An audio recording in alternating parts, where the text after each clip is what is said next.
Agora a Rádio Ceará News apresenta Prosa Cultural. Um bate-papo sobre cultura, artes visuais, teatro, cinema, conversas sobre o cenário artístico e cultural do estado do Ceará. Convidados, design, dança e muito mais. Prosa Cultural.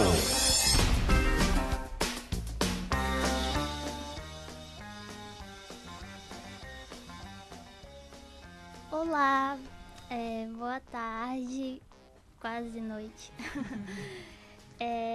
Peço desculpas assim pelo nosso atraso, nós tivemos um probleminha técnico aí, mas vai dar tudo certo.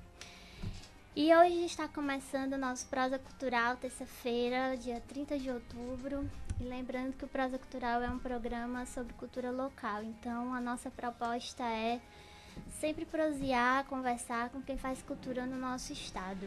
Então, no programa de hoje, nós vamos prosear aqui com o grupo quase inteiro. Pronto.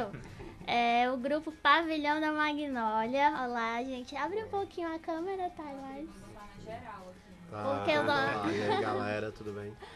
O nosso estúdio nunca esteve tão florido. Coisa boa. Então, estamos aqui de muito, né? De bando. É isso.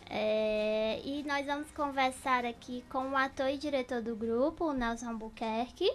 Isso. Também prosearemos com o ator e produtor Beethoven Cavalcante. Além disso, estamos aqui com o J. Júnior, o Eliel, a Denise Costa e a Alessandra Eugênio, todos atores do grupo Pavilhão da Magnólia. Sejam todos bem-vindos, gente. Obrigado. E o Pavilhão da Magnólia ele existe desde 2005 e vem desenvolvendo uma pesquisa que transita pelas diversas possibilidades cênicas que as artes podem proporcionar. O Pavilhão da Magnólia possui produções para o palco, para a rua e também para o público infantil. Então é um grupo aí que vem atuando na cidade há mais de uma década. Isso. E atuando aí em várias vertentes e experimentando teatro em vários lugares, né? Isso é muito bacana. E continuando sobre o nosso programa, no quadro Alencarinos em Destaque, nós vamos falar sobre o Aderbal, deixa eu só ver aqui o sobrenome dele, Aderbal Freire Filho. E também no nosso quadro de dicas, nós teremos alguns espetáculos que acontecerão ao longo dessa semana. Então acompanhe o nosso programa, fiquem ligados e vai dar tudo certo. E lembrando que a apresentação e produção é de Wilma Farias, Will, no caso sou eu, a assistente de produção a Márcia Mesquita, com a coordenação de Ana Luzia Brito e Farol Comunicação, a operação de som e vídeo é de Tainara Pinheiro, além das redes sociais. Oi, Thay, boa tarde. Mas boa tarde. Tá ali, ela tá sem microfone. Olha aí quem foi o premiado com o melhor microfone. Mas olha só, agora que eu vim perceber. Tanta gente precisou pegar o todo mundo que vem aqui sempre quer esse microfone. Ele é lindo. Eu nunca tive o privilégio de usá-lo. Tirar uma foto ali, o Beethoven, ele voltar no Instagram. Mas tem que fazer, porque é o microfone mais desejado de toda a rádio. Gente, então, só um instantinho. Pavilhão da Magnólia, né, que existe aí desde 2005. Então, conta mais um pouco sobre essas experimentações, dessas variadas possibilidades cênicas que vocês realizam. Fala um pouco, Nelson, sobre isso. Então, boa tarde. Boa tarde. Primeiro agradecer o convite e pedir aqui desculpas a todo mundo pelo esse atraso de hoje. Realmente a gente está numa correria louca, assim, do grupo, fazendo milhões de coisas e, enfim, trânsito e tudo. Mas vai ser uma conversa boa e vamos garantir aqui que seja um bom programa hoje também. Vamos reverter tá bom? Vamos reverter todos os quadros. Então, a gente, na verdade, desse coletivo de 2005, né, que surge dentro do curso lá da Universidade Federal do Ceará, que era o CAD, que era o curso de Arte Dramática, que a partir de 2010 virou o curso de licenciatura em Teatro.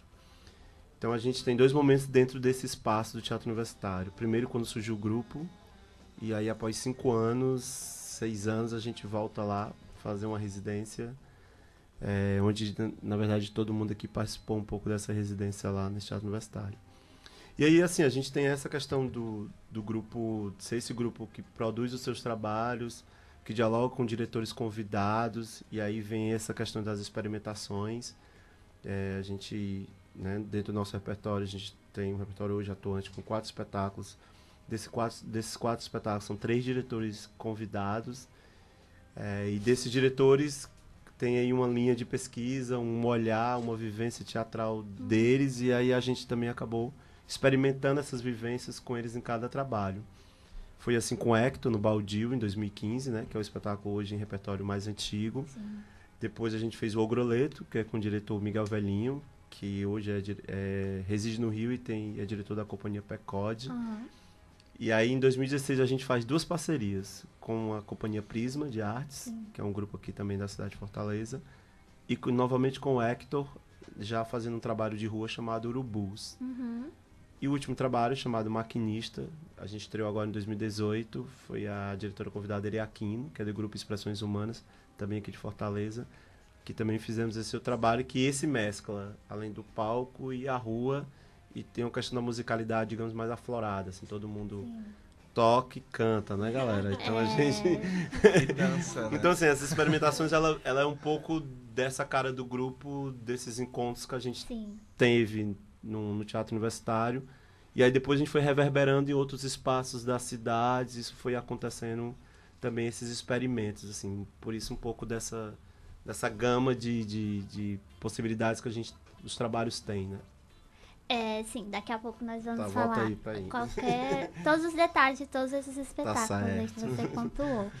Eu vejo que o grupo, ele tem nas atividades dele mais um foco de formação também, né, Beethoven? Fala um pouco dessas formações. Tanto você como se alguém quiser complementar também, fiquem à vontade. Tem um monte de microfone, eu vou falar. Já deixou até a outra ali, ó. O microfone então, de Beethoven. A gente também dá oficinas, né? A gente deu no ano passado, né? Em janeiro do ano passado, a gente deu uma oficina para crianças, né? De teatro para crianças na Vila das Artes. E o grupo tem sempre essa... A gente também, no ano passado, no espaço... O Juventude em Cena também, O Juventude em Cena, no Cena Casarão, que era a outra sede que a gente tinha, né, aqui na cidade, que era no centro. Que foi as 2 experiências mais recentes, assim, do grupo em relação à educação e à formação. Uma para crianças, né, e outra para adolescentes e adultos, enfim, que era mais aberto, né. E também essa outra questão da formação, essa questão de todo mundo tem esse caminho. Veio do curso de arte dramática dentro da universidade, depois, tipo, eu voltei, fiz licenciatura, hoje Jota, Alessandra, Denise também fez o CAD e ele é o próximo, né? Então, assim, a gente meio que está interligado com essa questão da universidade, né? Sim. Fica esse grupo, a pesquisa acontece do grupo ali, mas esse foco com a universidade, ele permanece. E além das formas que o Beethoven falou, que a gente fica desenvolvendo como esses cursos, são cursos rápidos, né? Geralmente... talvez o nosso novo espaço, que a gente vai já falar dele, a gente vai ter mais algumas coisas agora. Aí. Então, já que, né, fui provocado, vou ter que falar. Já falou. Então, a gente, agora em novembro, dia 21 de novembro, a gente vai abrir um novo espaço, né, cultural na cidade chamado Casa Absurda, que vai ser o Pavilhão da Magnólia, a Companhia Prisma de Artes, né, nós vamos abrir espaço, que vai ficar aqui na Isaac Meyer, 108, aqui na Aldeota. Pertinho. Pois tá numa obra lá, também tem tudo a ver o nosso atraso com isso. Então, a gente... esse novo espaço vai um pouco também dessa dinâmica, da gente poder estar fazendo mais apresentações em temporadas mais longas. Essa questão da formação também é um foco lá do espaço, até porque a Companhia Prisma também tem esse foco na formação. Então, a gente vai dar conta um pouco disso melhor. Nesse espaço que você fala, essas formações, como é que elas vão ser? Então, na verdade, tem um pensamento, assim, desses 13 anos, a gente passou por diversos processos formativos, tanto a gente, como grupo, atores, produtores que somos, né, passamos, quanto a gente também desenvolveu projetos de formação, assim. Sim. Durante alguns pontos de cultura, a gente acompanhou esse processo dos pontos de cultura, que eram escolas de teatro. Esses cursos rápidos, a gente também já fez diversos cursos desses na cidade. E agora a gente, com esse espaço fixo, a gente vai poder pensar uma formação mais continuada, pensando públicos, né? E percebendo isso já, porque assim, a cidade já tem uma série de formações acontecendo. Sim. Além dos 2 cursos de licenciatura, né? Do UFC e do IFCE, tem o próprio Dragão do Mali com uma série de cursos, a Escola Porto Iracema, o próprio José de Alencar, e alguns grupos também têm cursos contínuos, assim, então... E até para receber cursos de outros exatamente, grupos ou de outros artistas que queiram fazer. Uma casa de intercâmbio então, e de produção. exatamente, a gente tem um pouco, vai pensar um pouco ainda essa cara. Casa absurda. Uma casa absurda vai pensar muitas coisas ter muitos por aí. Absurdos Bons, exatamente, é isso mesmo. A gente só merece absurdo bom. Inclusive, pensando também nos próprios participantes dessa casa, né? Assim, cada pessoa do grupo tem coisas próprias, né? Por exemplo, Beethoven e a Denise trabalham com a questão do figurino. Sim. Eu, Nelson, a Silviane, até o próprio Beethoven com essa questão da produção. O pessoal da Prisma tem uma questão muito, muito forte com a contação de história. Então, esses próprios talentos individuais poderão ser formas de cursos para dentro do espaço, né? Então é um espaço também que vai acolher não só a gente como grupo, mas também a gente como desenvolver multiplicador desses processos, nossos próprios talentos, né? Vamos dizer assim, compartilhar. O Raimundo da Prisma esteve aqui. Ele falou pra gente, Ele falou pra gente. Ele é uma pessoa muito bacana. Aí, vendo aqui todos vocês juntos, eu fiquei pensando, cada um aqui, todos são atores, mas cada um tem uma atuação diferente no grupo, como você falou, né? Sim. Então, assim, falem um pouco sobre como são essas experiências, de como vocês contribuem mais para o grupo, nas especificidades de cada um. Fiquei curiosa. Acho que cada um podia falar, para não ficar só eu falando. Tem pessoa tímida no grupo de teatro. É porque só não são... Não tô acreditando. Não, porque eles só não são... Exatamente. Assim, eu particularmente fico um pouco à frente dessa coisa da gestão do grupo, dessa produção mais geral, porque aí tem as produções mais específicas de cada trabalho, quem cuida e tal. Um pouco fico nessa gestão assim, mais institucional do grupo, né? E aí cada um acha que... Aí eu poderia falar da Silviane, que não está aqui, que é outra integrante do grupo, que também acompanha e faz um pouco essa produção executiva dos trabalhos e das ações. E aí cada um poderia um pouco falar o que faz, e aí fica melhor para todo mundo falar. Bem rapidinho. Tá bom. Então, eu sou Jota, né? Então eu tenho tanto essa parte da produção dos espetáculos junto com a Silviane, mas eu também agrego outros trabalhos para o grupo, porque a gente tem uma série de parceiros, né? Inclusive, por eu ter um trabalho também de desenvolver com a dança, eu trago alguns parceiros para junto do grupo e faço essa produção Pavilhão Dança aqui. Então a gente tem casos como a Companhia da Arte Andanças, a bailarina Rosa Primo, que trabalham com a gente, que o pavilhão produz os trabalhos dela. Então eu fico com esse lado das pessoas que a gente agrega junto ao grupo. Sim, articulado. Isso. Então, eu, Eliel, né, eu tô mais na questão da musicalidade do grupo.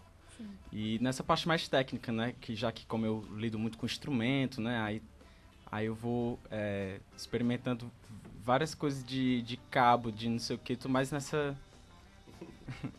parte técnica. Um pouco pra luz, mas um pouco pra luz, mas não tanto assim, né? Porque meio que é parecido também, né? Sim. Mas é o músico.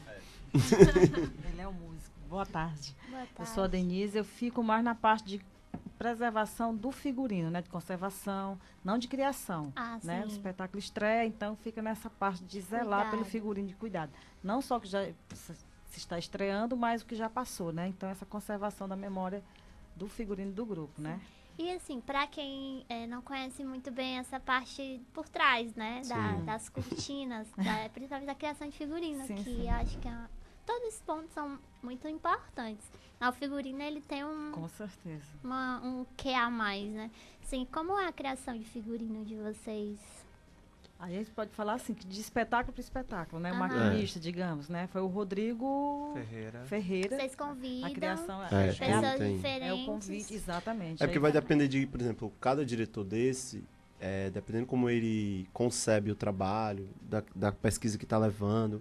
Por exemplo, no caso da Herê, estava pensando numa coisa mais regionalista, né? Então a gente pensou quem poderia na cidade que poderia agregar esse trabalho com a gente. Porque assim, além essas pessoas vêm contribuir com o grupo, e aí ela vai, por exemplo, no caso do maquinista, né? Denise e Beethoven fizeram essa assessoria do figurino, estavam ali colados neles, fazendo essa assistência, montando peças, conversando com costureiros, isso aqui é melhor, isso aqui dá certo, isso aqui não dá. Sim.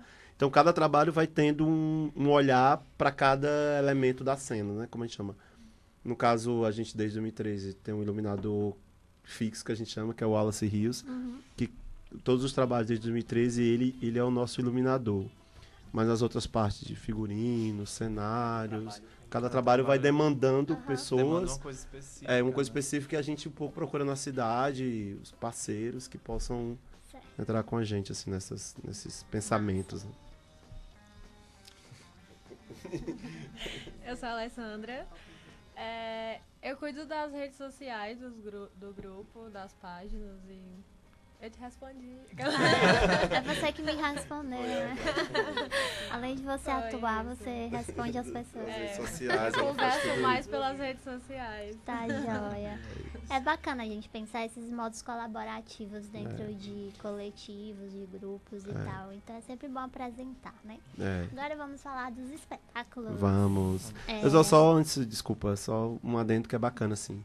Todas essas funções que cada um desenvolve dentro de um grupo são funções que a gente também procura. Por exemplo, a gente tem uma assessoria de imprensa que senta com a Alessandra, com o Jota, que também cuida um pouco dessa parte da comunicação do grupo, né? Então a gente também fica um pouco procurando profissionais que já são da área, que já trabalham, para um pouco adequar essa nossa realidade, que é uma outra realidade que não é uma empresa, não é uma loja, não é, enfim, é uma outra coisa. Então a gente fica um pouco trazendo outros profissionais para ir agregando esse valor desse profissional, para que a gente dê conta dessas funções, além de estar em cena, além de atuar. Por exemplo, agora a gente está numa reforma lá na Casa Absurda. Sim. Então toda essa coisa de site, redes sociais, por isso que eu estava naquela loucura, eu vou te mandar, porque a gente está sem espaço. Então tá naquela, meu Deus, tem que parar a obra, tem que responder aqui na poeira, tem que não sei o quê. Esse escritório tá ainda nessa loucura, assim. Por trás dos holofotes, né? Exatamente. E aí a gente, além de, nessas 3 últimas semanas, nós somos assistentes de obra. Tem que estar lá comprando tinta, fazendo não sei o quê. Como é fácil viver de arte, né? Então, assim, a gente tá nessas outras funções, assim, né? Assim, é bacana um pouco falar isso. Que a gente vai se cercando também de profissionais já de cada área, de áreas que a gente não domina, para a gente ir podendo ir dando conta dessas estruturas que o grupo demanda, né? Vamos aqui correr um pouquinho. Vamos sim. Falar sobre o Baldio, né? Que é um dos espetáculos mais antigos aí de vocês, que está na estrada. Isso, vamos lá, Baldio. Então, Baldio, na verdade... Tem imagens aí. Tem imagens aí. Vou falar um pouco, assim. O Baldio, ele marca uma transição do grupo, onde a gente vai completar 10 anos, e a gente estava desde 2012 sem estrear um trabalho. Então, 3 anos dessa gestação do Baldio, assim. A gente estava no Teatro Universitário, fazendo a residência, né, na qual eu mencionei aqui antes. E dentro desse processo, a priori é que cada ator do grupo, dirigisse uma cena do outro colega, né? Essa era uma primeira ideia. Então a gente levanta aí uma série de materiais e aí a gente encontra depois um livro chamado Contos de Lugares Distantes, que é um livro que a gente começa a investigar ele, ver possibilidades ali, a estudá-lo, e ele meio que dá um norte do que a gente queria naquele momento ali. E aí depois a gente convida o Edvaldo Batista para fazer uma preparação corporal com a gente, que é um colaborador aí, um ator, diretor, contador de história dos bons, que veio fazer esse trabalho um pouco com a gente ali, dessa preparação corporal. E aí chega Hector, né? O Hector Briones, que é o diretor do espetáculo. Hector Briones foi também meu professor do mestrado. Exatamente. Já sabe quem estou falando, então. Então ele chega e faz uma provocação pra gente, que a gente, na verdade, tinha feito um ensaio, tinha convidado para ver, e ele olha e fala, gente, tem coisas interessantes aí, eu também me instiguei, eu posso, enfim, estar junto com vocês aí. Trouxe uma proposta, apresentou a proposta, fez um desenho lá na hora. E aí a gente... O desenho dele virou o cenário. Aí a gente, nessa conversa com ele, também ficou instigado com isso, e ele, vamos lá, vamos... E aí a gente do tempo que o Hector chega até a estreia, dão 8, 9 meses, assim. Foi agosto, mais ou menos, a gente estreia em março. O que é interessante desse espetáculo é que abordam histórias reais, Sim. né, de vocês. Então, aí dentro desse processo, quando o Hector aparece, o Artier que tinha feito, que é o dramaturgo, né? Quando a gente chamou o Artier para ele fazer uma adaptação do livro. Uhum. Quando ele chega, ele faz... Gente, por que você não conta as histórias de vocês? E aí ele começou a jogar temas, e a gente foi levantando esses temas. Que eram temas que estavam no livro, né? Eram Um livro de contos, e cada um a gente meio que escolheu os contos que interessavam a gente, que mais se identificava, e depois a gente reprocessou esses temas para as nossas vidas. Quais eram os temas? O tema desde a morte, né? A perda era um tema muito forte. Recorrente ali, A violência e a delicadeza eram temas que eram antagônicos. E o que mais? Possibilidade do encontro. As possibilidades do encontro. Os desencontros também, né? E o lance do abandono, né? Que é a questão, né? Principal que estava ali. Sim. Em todos os contos a gente percebia isso. E também no momento ali que a gente estava vivendo esse momento também de abandono, porque a gente estava sem diretor, assim. Foi também um momento que eu não ia dirigir mais os trabalhos. Teve esse momento de transição, assim. É o que parecia ser um processo coletivo. Estamos sem diretor. Eu falei, não, vamos, porque, enfim, agora eu ia ser ator, ia voltar só pra cena, a gente também tava nesse dilema, assim, todo. E aí teve uma coisa também, né? Foi quando o J. Júnior virou ator, que na área ele era produtor. Virou ator, sim. Ele já foi ator, ele deixou de ser ator e agora voltou a ser ator, entendeu? Exatamente, foi a minha porque Hector fez o Hector fez uma provocação que queria, no processo, um não ator. Então, na época, porque ele queria um não ator para ele experimentar essa coisa do que é real e da representatividade. Uma outra lógica de estar em cena ali. Sim, sim. E aí foi isso, assim, a gente estreia fazendo essa comemoração dos 10 anos do grupo lá no Teatro Universitário, para também como um processo de encerramento da nossa residência. A gente ficou lá 2012 a 2015. E aí é também onde a gente se percebe dentro dessa coisa colaborativa. Até então, o grupo ele tinha outros processos e a partir do Baldio a gente experimentou o Edivaldo, experimentou o Hector, experimentou o Artier. Então foi quando outras figuras começaram a aparecer dentro dos nossos processos, de maneira que a gente, que era um pouco mais fechado, tipo, eu dirigia, o outro fazia uma coisa, o outro fazia uma outra. Sim. A gente começa a se reolhar nesse canto de investigador da cena. O que, né? O que é interessante também é que vocês utilizam o recurso do audiovisual. Sim. Então, o Baldio ele foi pedindo várias coisas, né? Assim, desde a chegada do Astier para impulsionar a dramaturgia, ali fez o figurino, o Hector deu uma proposta de cenários, foi chamando. E aí, quando chegou no audiovisual, a gente contou com o Lenildo Gomes, que foi quem fez a direção audiovisual. Você também já conhece. Já esteve aqui, ó. Então, todo mundo já esteve aqui. Faltava só a gente, então. Faltava só a gente, é por isso. Então... E aí a gente tem uma possibilidade de cinema ao vivo, né? A captação é na hora e a edição dessas imagens também são na hora. Além do material que a gente produziu, né? Porque todo o processo do Baldio, ele contou com performance na rua, ele contou com captação de imagens e sons, de sons. Então tudo foi sendo... A gente tinha muito material no Baldio, o Hector deu uma reorganizada disso. E quando chegou no audiovisual, a gente precisava de uma pessoa assim para fazer essa direção, e o Lenildo colocou a gente nesse processo. E aí, nisso tudo, faltava o quê? Música. Música. E aí tem o Bob, né? Que é o Ayrton Pessoa, que colou junto para também produzir uma trilha original ali pro trabalho. Então a gente ia ensaiando e ele ia lá construindo ali em cima da ação que a gente estava fazendo, a trilha. E assim, então o Baldio, ele realmente ele é um marco assim, né, do grupo, porque a gente também se reproduz de outra forma, né? A gente vai reproduzir os trabalhos de outra maneira, porque a gente lida com uma equipe gigantesca, assim, que a gente até então era equipes mínimas, assim. E o mais incrível, né, nessa cidade, sem nenhum dinheiro público de edital nem nada. O Baldio, ele vem das nossas próprias outras coisas que a gente faz, ele não teve um recurso específico para ser montado. Então, é importantíssimo que eu tô falando isso por conta da Vila, assim, da Vila das Artes, que toda essa parte de câmeras, microfones, enfim, um material muito caro e principalmente emprestar para uma galera que até então ali não... Tava aprendendo a mexer nesses equipamentos. Mas que estavam aí há 10 anos. Sim, há 10 anos a gente já estava fazendo coisas. Seus 10 anos, não, com certeza, mas eu digo assim, é bacana porque geralmente nos outros processos você aluga equipamento, você tem outro processo. Então, por isso que o Lenildo, a Vila, é bacana esse processo, que a gente estava entrando numa outra área na qual não era nossa, assim. Então, foi muito bacana essa mistura aí que a gente faz no Baldio. A gente vai ter que só correr um pouquinho e vamos falar do espetáculo infanto-juvenil que vocês realizaram, então, aí, que é o Ogroleto. É isso mesmo. E que traz aí um dos temas interessantes. Então, fala um pouquinho sobre... vamos lá para o Ogroleto. Por isso que, assim, no Ogroleto a gente encontra o texto com a oficina que a gente fez com o Miguel Velhinho, dentro do Encontro das Narrativas. Sim. E a gente fez a oficina sobre essa dramaturgia do Ogroleto, que é de uma canadense chamada Suzanne Lebeau, que mora na França. E aí a gente, de imediato, teve a empatia pelo texto, de querer montar e tudo.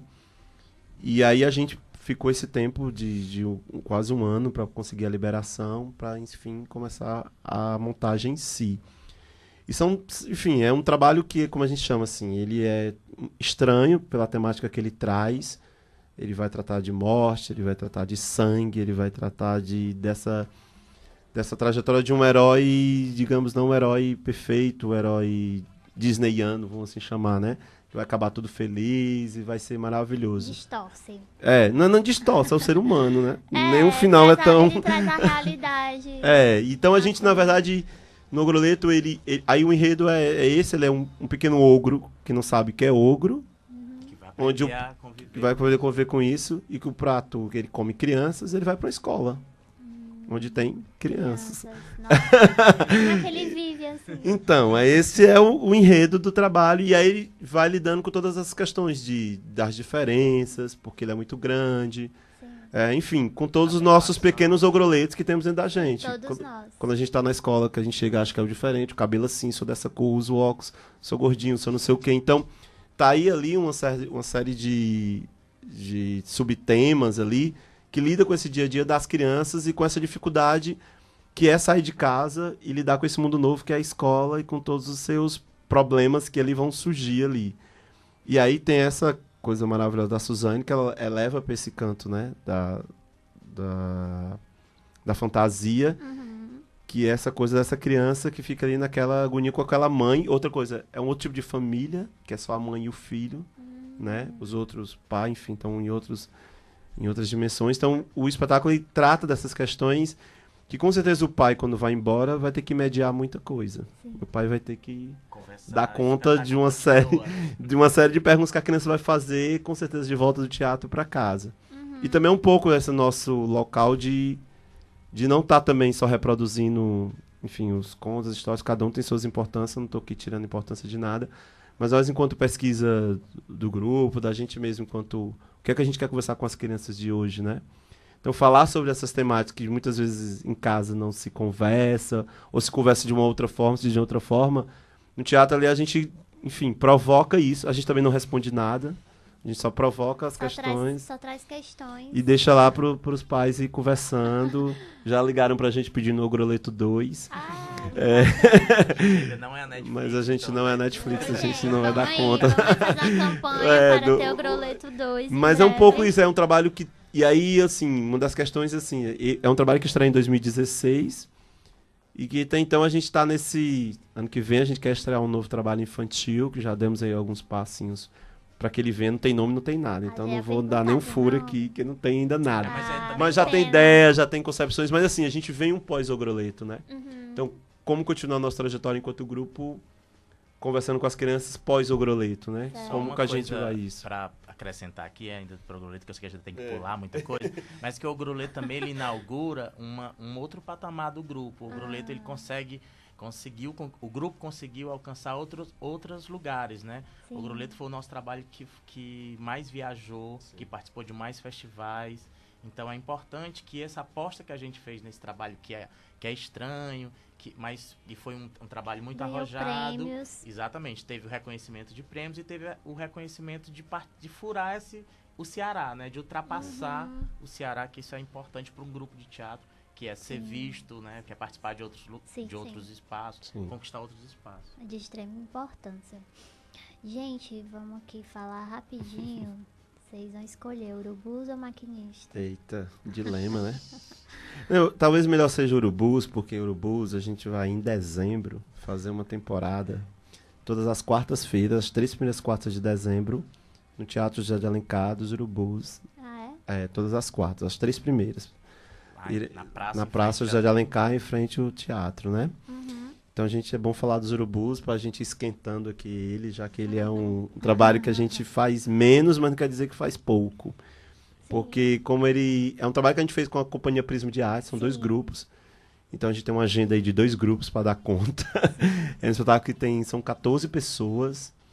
E também a gente investiga o Hector queria experimentar a rua. Sim. E os 2 grupos estavam ali iniciando uma parceria, né? O Pavilhão e a Prisma, onde a gente também aceita esse desafio junto com o Hector, assim. E o que é bacana é porque são peças simultâneas que acontecem, né? Então fala um pouco dessas peças, as diferenças. Então, na verdade, os Urubus são 3 núcleos de cenas que acontecem ao mesmo tempo. Então, tipo, às 16 horas, em 3 espaços da praça, vai acontecer uma cena ali ao mesmo tempo.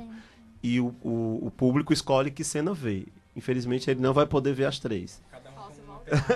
Só se for na outra quarta, aí vê uma. Se for na outra quarta, vê a outra. Uma temática, né, também. E cada uma tem uma temática diferente. Certo. Aí depois dessas 3 cenas iniciais, tem a cena do meio, onde todas as cenas se juntam e fazem uma intervenção no meio da praça. Então são coisas que a gente tem um roteiro a seguir e a gente vai ocupando essa praça durante esse segundo ato.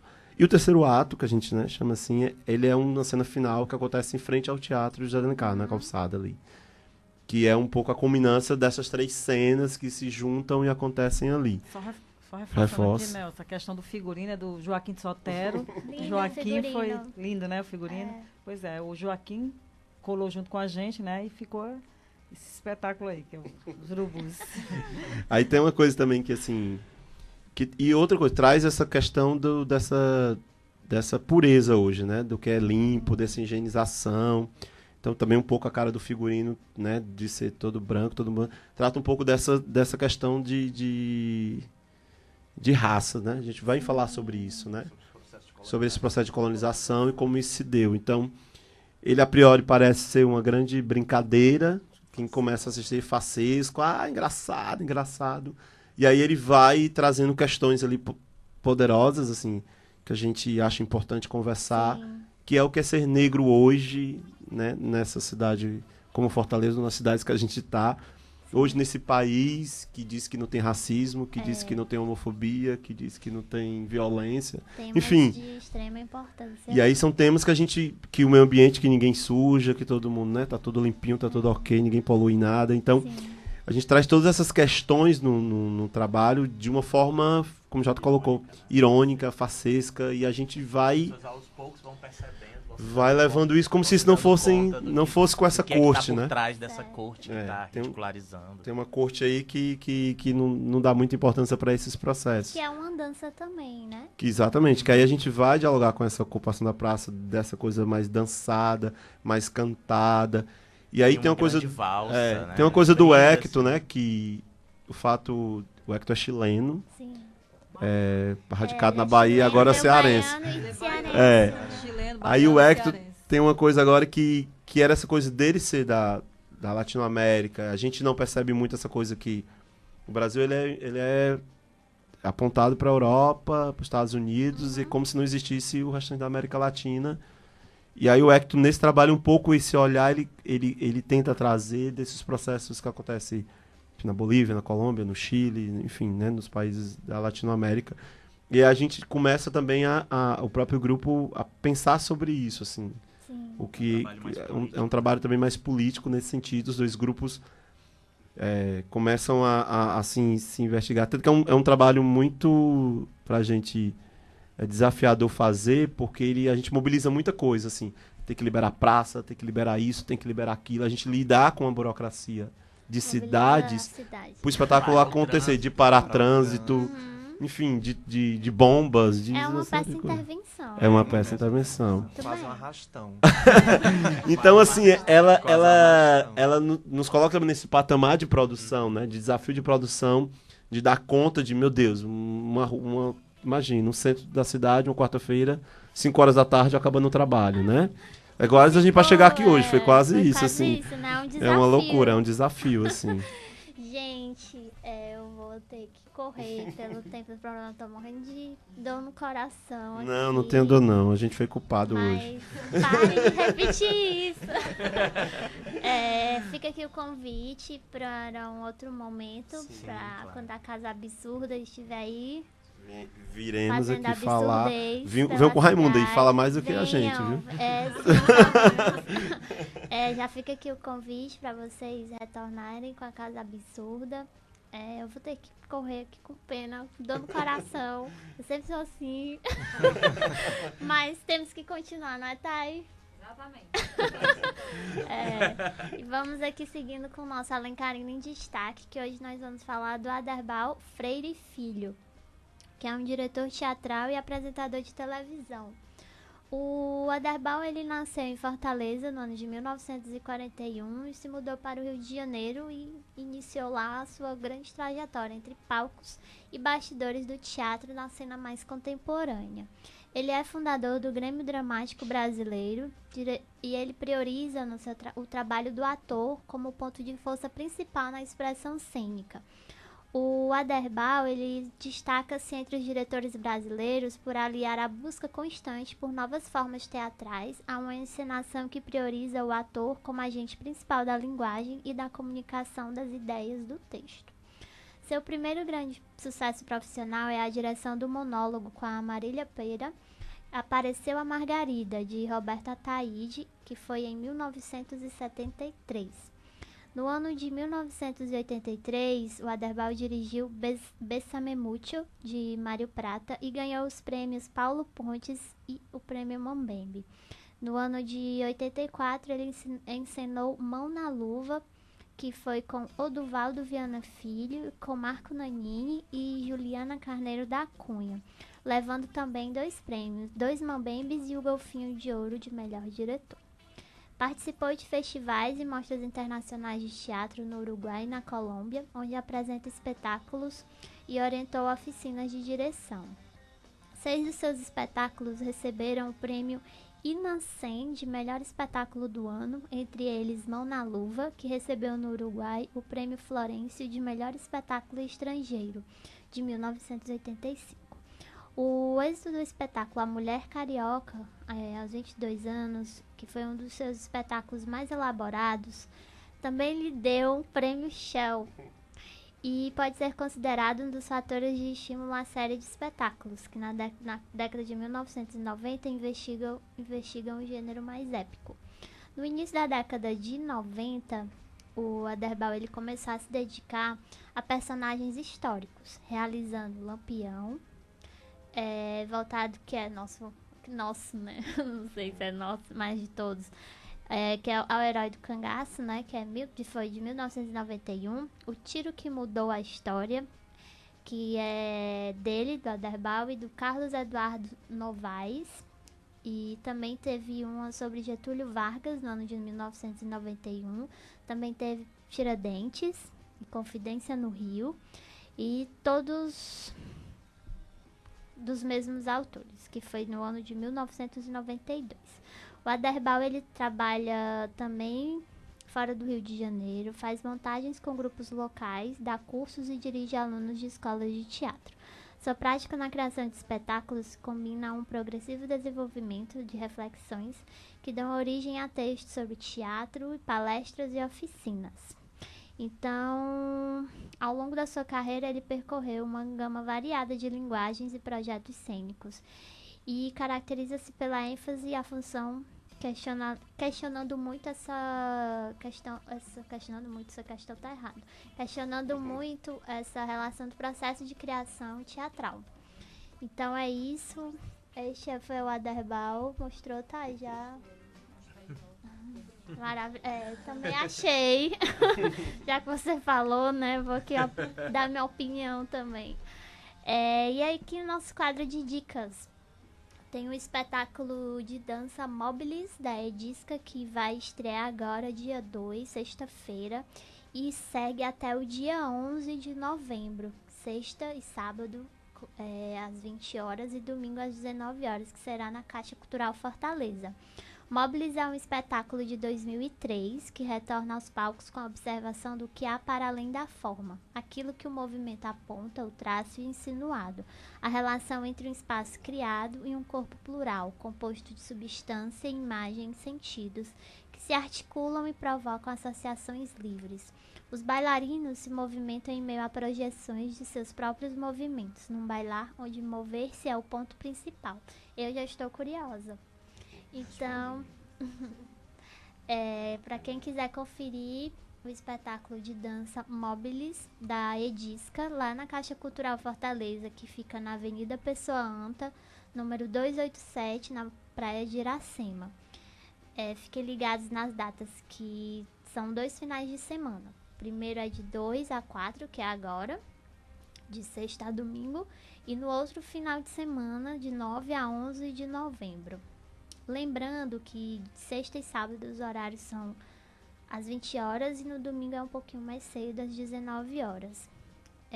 O ingresso custa R$30 a inteira e 15 a meia. E a meia, para quem é cliente caixa, também pode ser. Então, também temos outro espetáculo. 2 espetáculos, na verdade, que é o Pedra no Sapato e Permissão para Desmoronar. Fazem uma temporada lá no Teatro Dragão do Mar, que é da companhia Lagos Circo, que traz novamente para o público o espetáculo Pedra no Sapato. O espetáculo fica em cartaz nas quartas-feiras de novembro, dias 7, 14, 21 e 28, sempre às 20 horas, que é lá no Teatro do Dragão do Mar, no programa Espetáculos Circenses. No palco, os artistas Felipe Abreu, aqui que é do Brasil, e a Romina Sanchez, da Argentina, que interpretam os palhaços Suspiro e Burbuja. Utilizam as técnicas da palhaçaria clássica, usando as técnicas circenses como pano de fundo para a montagem realizada pela primeira vez em 2014. Nesta nova produção, que conta com nova roupagem, nova pesquisa, os artistas buscam manter viva a arte cômica, onde o corpo está em evidência, explorando as possibilidades de quedas, golpes e absurdos cômicos.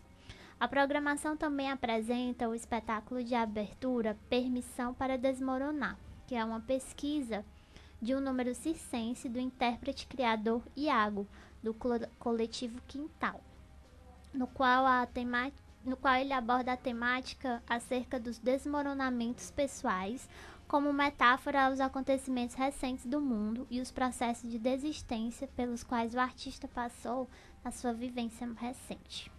Então, gente, fica aí essa dica, programa lá no Dragão do Mar, Espetáculos Circenses, companhia Lagos Circo, que é o espetáculo Pedra no Sapato, e o espetáculo Permissão para Desmoronar, que acontecerão no dia 7, 14, 21 e 28 de novembro, sempre às 20 horas. Os ingressos R$10 a inteira e R$5 a meia. E quem quiser mais informação é só ligar para 3488-8600. Gente, é isso. Queria agradecer a presença de todos vocês. Todo esse jardim aqui na rádio. Também a gente gostaria de mais uma vez agradecer o convite. Dizer qualquer informação do grupo, a gente tem o que, Alessandra? Diga aí pra eles. A gente tem Facebook, páginas, Instagram, site. Então é só mandar lá que a gente responde. A gente fala com todo mundo. Pavilhão da Magnólia. Procurem no Facebook, no Instagram. Lá, conta todas as informações. Nossa agenda de apresentações no site também, quem quiser conferir direitinho, só entrar lá que tem tudo lá. E em breve, mais informações sobre a Casa Absurda. A gente vai colocar o endereço bem direitinho para todo mundo. Vai estar aí mais um espaço na cidade e a gente fica super feliz em estar nesse momento, apesar de todas as questões desse país. A gente está na luta e na resistência. Sim, e aí nós seguimos, gente. Então, agradeço a todos vocês por terem vindo. E agradeço a todos que nos assistiram. Esse foi o nosso Prosa Cultural e nós estamos sempre aqui de segunda a quinta às 17 horas ao vivo. E o nosso conteúdo fica disponível nas nossas redes sociais, principalmente no nosso Facebook. E se você quiser nos encontrar, é só digitar Rádio Ceará News, Ceará com SI, no Instagram, no Facebook, no Twitter e no nosso site www.cearanews.com.br, lembrando sempre Ceará com SI. E além disso, você também pode baixar o nosso aplicativo e levar os nossos programas bem pertinho de você. Então não tem como não nos ter por perto, né, Thay? Que está sem microfone hoje. Mas eu acho que você deve pelo menos Beethoven colocar... vai falar, oi, Thay. Thay, hoje o Beethoven vai interpretar a Thay aqui. Mas acho que você pode colocar a câmera pra vocês, pra você dar um tchauzinho pra galera. Vou botar aqui na geral, vou dar um tchau. Olha aí, ó. Essa é a Thay, companheira de todos os dias. E é isso, gente. Agradeço a todos que nos assistiram e vão nos assistir mais à frente. E amanhã estaremos aqui novamente falando sobre fotografia com a Marcela. Não, é Marcela Bonfim. Se eu esqueci, se eu errei seu nome, me perdoe. Mas E aí é isso, gente. Muito obrigada. Boa noite. Tchau, tchau. Você ouviu Prosa Cultural. Na Ceará News, você pode tudo a todo momento. Acesse www.cearanews.com.br e acompanhe toda a programação no site e nas redes sociais: Facebook, YouTube, Instagram e Twitter. Rádio Ceará News.